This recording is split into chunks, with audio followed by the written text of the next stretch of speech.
અને હવે જોઈએ ચૂંટણીલક્ષી સમાચાર સંક્ષિપ્તમાં।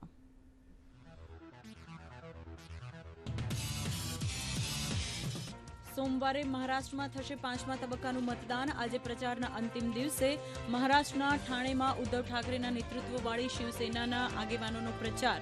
ધારાસભ્ય આદિત્ય ઠાકરેએ લોકસભા ઉમેદવારના સમર્થનમાં યોજ્યો રોડ શો।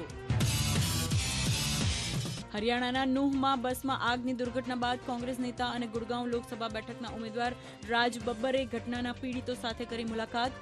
મહત્વનું છે કે બસમાં આગને કારણે 8 લોકોના થયા હતા મોત, 20થી વધુ મુસાફરો થયા ઘાયલ। બિહારના પૂર્વ ઉપમુખ્યમંત્રી અને આરજેડી નેતા તેજસ્વી યાદવે ભાજપ પર કર્યા પ્રહાર। કહ્યું, પાછલા 10 વર્ષોમાં ભાજપે બિહાર માટે શું કામ કર્યું? વિશેષ પેકેજની જાહેરાત જેવા ઘણા વચનો રહ્યા છે અધૂરા।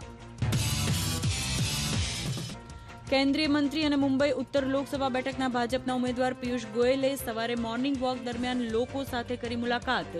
તેમણે કહ્યું કે દેશની જનતા પૂર્ણ ઉત્સાહ અને જોશ સાથે પીએમ મોદીને સમર્થન આપવા તત્પર।